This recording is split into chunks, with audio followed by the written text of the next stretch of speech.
जी आज गाजीपुर में आए प्रबुद्ध सम्मेलन के माध्यम से कार्यकर्ताओं को क्या संदेश?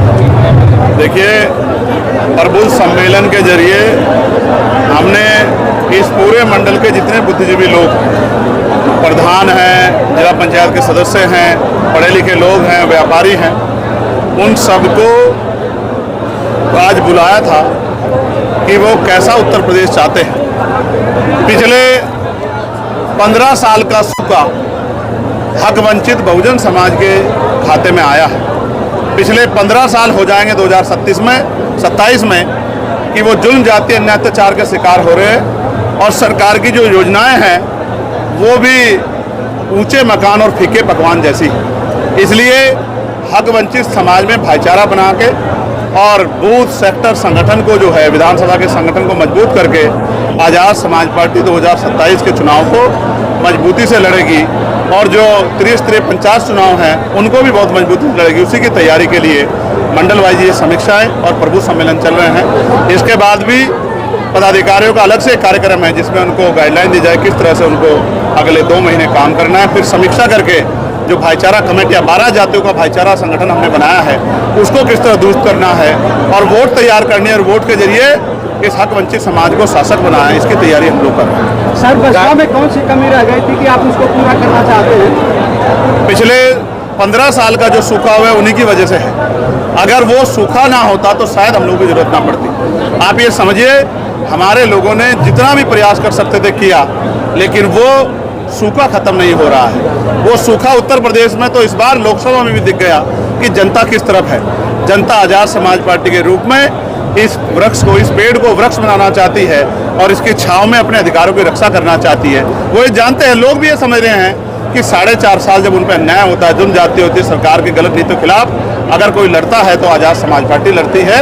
तो आज़ाद समाज पार्टी को ताकत देके उनको अपना और आने वाले अपनी नस्लों का भविष्य सुधारना है और मान सम्मान का जीवन प्राप्त करना है। आप अखबार उठा के देखो, रोज खबर आती है कि बहन बेटियों पे बलात्कार हो रहे हैं, रोज खबर आती है कि गरीबों की जमीन छीनी जा रही है, रोज खबर आती है कि लोगों को मार के लटकाया जा रहा है और वो परिवार ही सड़कों पे आंदोलन करते घूम रहे, कोई सुनने वाला नहीं। ये तब हो रहा है उस सरकार के संरक्षण में हो रहा है जो सरकार ये वादा करती है कि हमारी कानून व्यवस्था बहुत अच्छी है।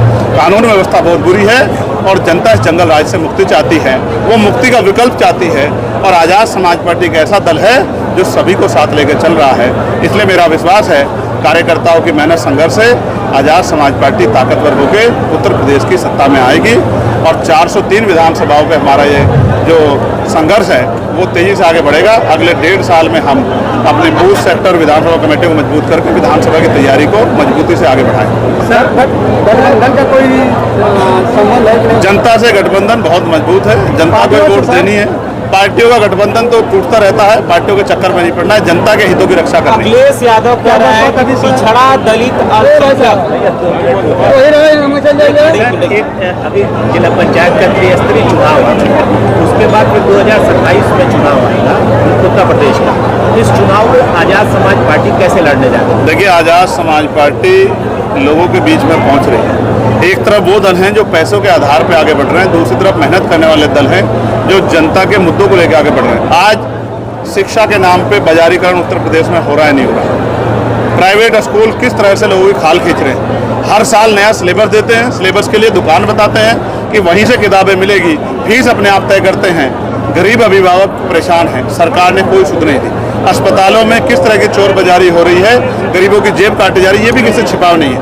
थानों से लेकर सरकारी दफ्तरों में रोज अधिकारी कर्मचारी पकड़े जा रहे हैं रिश्वत लेते हुए। जनता सड़कों पे आने को मजबूर है, सुसाइड कर रही है। किसान परेशान है, समय पे डीपी नहीं मिलता, समय पे जो है यूरिया नहीं मिलता और उसके दाम भी सरकार तय कर रही है और उसका जो संख्या है उसमें भी कटौती कर रही है। चारों तरफ से बुरा हाल है। महंगाई तो एक मुद्दा है, भ्रष्टाचार एक मुद्दा है, क्या गठबंधन भी एक मुद्दा रहेगा चुनाव में? जनता से गठबंधन हो जाए तो जनता बड़ी समझदार है। अखिलेश यादव के साथ आपकी फोटो वीडियो बहुत वायरल हो रही है, क्या लगता है, कुछ संभावनाएं बन रही है? मैं ये समझता हूँ कि आपका भी ध्यान जनता के मुद्दों पर कम है। मुझे अच्छा लगता अगर आप सरकार की नाकामी से जुड़े सवाल पूछते, मैं उन पर आपको बताता कि सरकार क्या करना चाहिए था। आप ही मुझे बताओ। अंतर्राष्ट्रीय स्तर पर बात करते हैं, क्या पहलगांव हमले के बाद, ऑपरेशन सिंदूर के बाद जब सीज फायर हो गई तो क्या लगातार हमारे सेना के जवानों की जान नहीं जा रही है, क्या शहादत नहीं हो रही है? बिहार के 3 लालों को शहादत जो है, इम्तियाज साहब को, राम प्रसाद बाबू को, मनीष कुमार को जो है 14 तारीख को गोली नहीं लगी क्या? तो ये कैसा सीज पाया? हम इतने कमजोर हो गए क्या? कितने मुट्ठी भर के देश से जो है डर बैठे हैं? सर आप संसद में हैं, संसद सदस्य हैं, आप भी कुछ सुझाव दे सकते हैं जनता को। मैंने सुझाव भी दिया और मैंने विशेष सत्र बुलाने की मांग भी की। हमने सरकार को कहा कि आज पूरा देश खड़ा है, रोज रोज सैनिकों के और बॉर्डर पर रहने वाले हमारे लोगों के जान से खिलवाड़ नहीं होना चाहिए। सरकार को आतंकवाद के खिलाफ सख्त कदम उठाना चाहिए सर। लेकिन हमारे समझौते तो अब अमेरिका में बैठे अमेरिका के नेता करा रहे। हम इतने कमजोर तो नहीं थे सर, हम तो तब भी कमजोर नहीं थे जब 20 साल पहले थे। अब तो हम आगे चल रहे हैं सर। ऑपरेशन सिंदूर में एक डेलीगेशन जा रहा है जिसपे बहुत राजनीति हो रही है, क्या चंद्रशेखर रावण को भी उस डेलीगेशन में होना चाहिए था? नहीं, मुझे इस तरह का कोई जो है अभी इन्फॉर्मेशन नहीं है कि मुझे उसमें रखा गया है। हालांकि मैं ये भी बात स्पष्ट कर दूं कि डॉक्टर बाबा साहब अम्बेडकर ने कहा था कि हम अंत्य भारतीय, हम प्रथम और अंत्य भारतीय।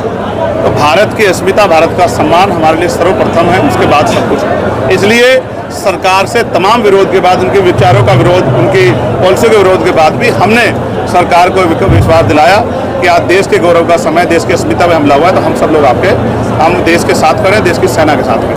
सर जो सेना को लेकर जो जाति और धर्म के मामले हावी हो गए, मैं इससे सहमत नहीं हूँ। सेना की कोई जाति नहीं होती, सेना का कोई धर्म नहीं होता। इस तरह से हम सेना का अपमान हमें जाने जाने में नहीं करना चाहिए। सेना के जवान हैं और उन पे हमें गर्व है क्योंकि वो वहाँ लड़ रहे हैं। इसी वजह से हम यहाँ सुकून से बैठ के मीडिया से बात कर रहे हैं। सर शिक्षा, स्वास्थ्य, रोजगार पर न तो पक्ष बात करना चाहता है न विपक्ष बात करना चाहता है, इस पे क्या कहना है? हम तो लगातार पार्लियामेंट में बात कर रहे हैं। हमने एजुकेशन पॉलिसी बताई कैसे होनी चाहिए और हमने हेल्थ पॉलिसी बताई जिससे गरीबों की जेब नहीं कटेगी और सबको अच्छा इलाज और अच्छी एजुकेशन व्यवस्था होगी। हमने तो पार्लियामेंट में बात रखी है सर, लेकिन सरकार उस पॉलिसी को लागू नहीं करेगी जिससे जनता को फायदा हो। सरकार उस पॉलिसी को लागू करेगी जिससे पूंजीपतियों को फायदा हो।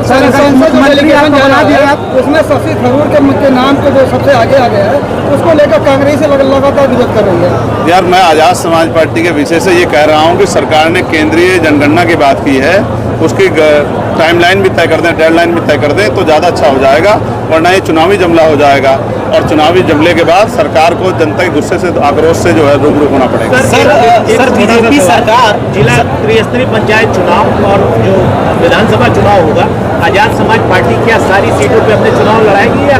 जिला पंचायत का चुनाव आज़ाद समाज पार्टी अपने बलबूते पे, त्रिस्तरीय पंचायत चुनाव अपने बलबूते पे लड़ेगी और बाकी के फैसले पार्टी के होंगे। लेकिन मैं आपको ये पूछना चाहता हूँ और बताना चाहता हूँ, गाजीपुर की सड़कें मैंने आज देखी।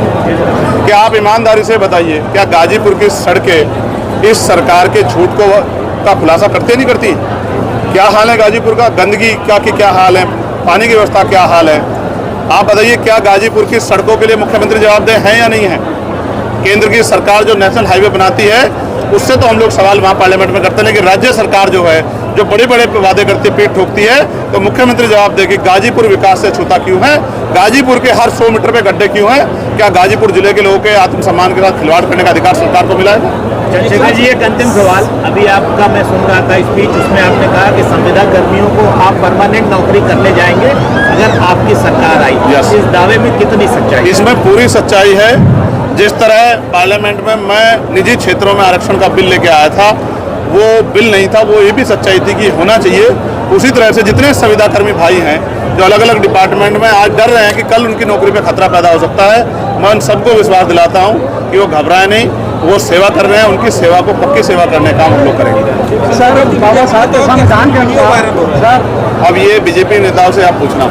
सर संविधान के अनुसार बाबा साहब कह रहे थे कि शिक्षित बनो, संगठित माने शिक्षित बनो, संगठित हो, संघर्ष करो। तो संगठित कहाँ है? 2 पार्टियां कहीं ना कहीं लग रही है, बसपा और एक आपकी पार्टी। आप ही को लग रही है, पता नहीं क्यों, पता नहीं आप ही को क्यों लग रही है। एक आदमी घर से निकल रहा है, एक आदमी सड़कों पे खाक छान रहा है, एक आदमी के पैसे से बुलाए से लोग नहीं आ रहे, एक आदमी के यहाँ बैठने की जगह नहीं है। सर बीजेपी सरकार ये दावा कर रही है कि मैं ये कह दूं कि आपका चैनल ना चले इसलिए इनका चैनल बंद कर देना चाहिए। ये लोकतंत्र में बाबा साहब ने कहाँ कहा है? सर बीजेपी सरकार ये दावा करती है कि सबसे बेहतरीन कानून व्यवस्था हमारी सरकार में, कितना सच्चाई है? अगर सच्चाई होती तो मुख्यमंत्री सुरक्षा लेके नहीं घूम रहे होते।